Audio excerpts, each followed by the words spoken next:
29 नवंबर 2025 श्रीनगर का प्रताप बाग, एक ऐसी जगह जहां रोजाना सैकड़ों लोग आते जाते हैं, सेल्फीज लेते हैं, चाय पीते हैं। लेकिन उस दिन एक ऐसी ट्रेजेडी हुई जिसने पूरे कश्मीर को हिला के रख दिया।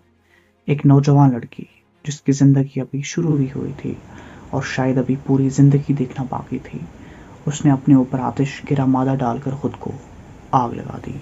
लोग घबरा गए, किसी ने पानी डाला, किसी ने शॉल से आग बुझाई और फौरन उसे हॉस्पिटल मुंतकिल किया गया। लेकिन शायद किस्मत को कुछ और ही मंजूर था और 1 दिसंबर 2025 की सुबह वो जिंदगी की जंग हार गई। और इस तरह से एक और जिंदगी, एक और सपना, एक और बेटी हमसे छिन गई। आप सोच रहे होंगे शायद ये एक रेयर इंसिडेंट है, लेकिन आप गलत है। अकॉर्डिंग टू एनसीआरबी यानी national crime records bureau, India में ऑन एन एवरेज हर साल 1,0418 लोग अपनी ही जान ले लेते हैं। इसमें तकरीबन 4,195 लोग यानी 4,195 लोग को आग लगाकर मार डालते हैं। और अगर बात करें जम्मू एंड कश्मीर की, तो हर साल on an average 365 suicide cases आते हैं। इन तमाम केसेस को स्टडी करने के बाद रीजन तो काफी सारे थे, लेकिन 4 मेन रीजंस लगे मुझे। और उनमें से सबसे पहला रीजन है फाइनेंशियल स्ट्रेस एंड अनएम्प्लॉयमेंट।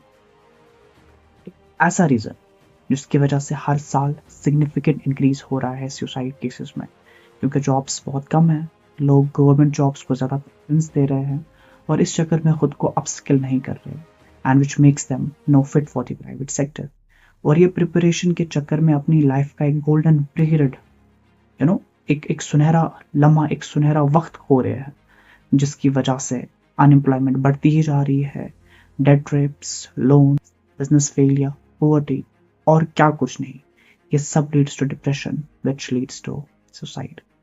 दूसरा रीजन है family relationship and South Asia में इंटरपर्सनल स्ट्रेस एक मेजर ट्रिगर है, क्योंकि यहाँ पर डिप्रेशन को बीमारी ही नहीं समझा जाता।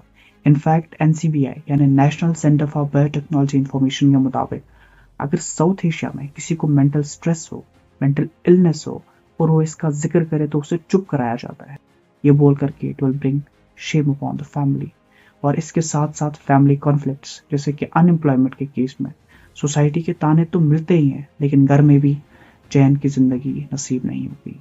And in addition to it mental illness, depression, ये मेजर कंट्रीब्यूटर्स हैं टू सुसाइड। तीसरा रीजन है मेंटल हेल्थ डिसऑर्डर्स, जैसे डिप्रेशन, एंजाइटी डिसऑर्डर, स्किज़ोफ्रेनिया, साइकोसिस।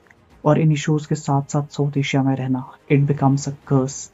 ये इश्यूज जजमेंट को इम्पेयर करती हैं, होपलेसनेस बढ़ाती है, इमोशनल पेन को भी इंक्रीज करती है। और ये तमाम फैक्टर्स इंसान की अंडरस्टैंडिंग, थिंकिंग कैपेसिटी और डिसीजन मेकिंग एबिलिटी को कमज़ोर कर देती है। और जब एक इंसान की अंडरस्टैंडिंग, एबिलिटीज और कैपेबिलिटीज खत्म हो जाए तो वो पर्सन अपने आप को कंट्रोल नहीं कर पाता और इसी बेबसी की हालत में सुसाइड तक का रास्ता चुना जाता है। और फोर्थ रीजन है गवर्नमेंट। जी हाँ, गवर्नमेंट।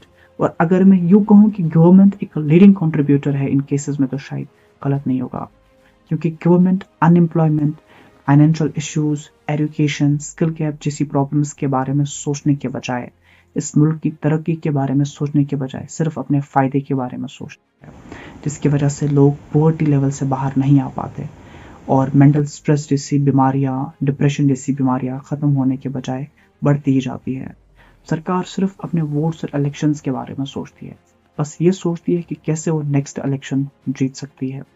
एक पुरानी कहावत को फॉलो करती है, क्या कहते हैं वो, अपना काम बनता बाढ़ में जाए जनता। ये तो है इश्यूज, लेकिन यहाँ पे एक सवाल उठता है, ये सब इश्यूज को खत्म कैसे किया जाए। और अगर हम चाहते हैं कि ये सुसाइड केसेस कम हो और सीरियसली खत्म हो जाए, तो as a society, as an individual हमें इस इशू को सीरियसली लेना होगा और होल टू पार्ट नहीं बल्कि पार्ट टू होल अप्रोच को यूज करना होगा।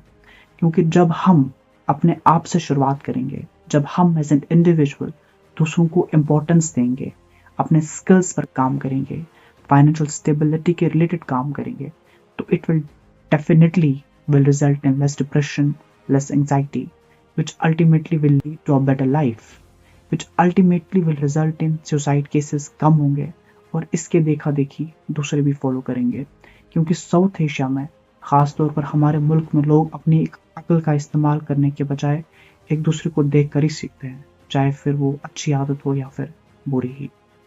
आई होप आपको वीडियो पसंद आई होगी और काफ़ी इन्फॉर्मेटिव लगी होगी।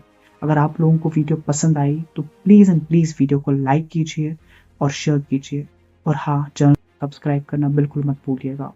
मिलते हैं आगे एक ऐसे ही इंटरेस्टिंग वीडियो में, तब तक के लिए अपना बहुत सा ख्याल रखिएगा। Thank you and good bye.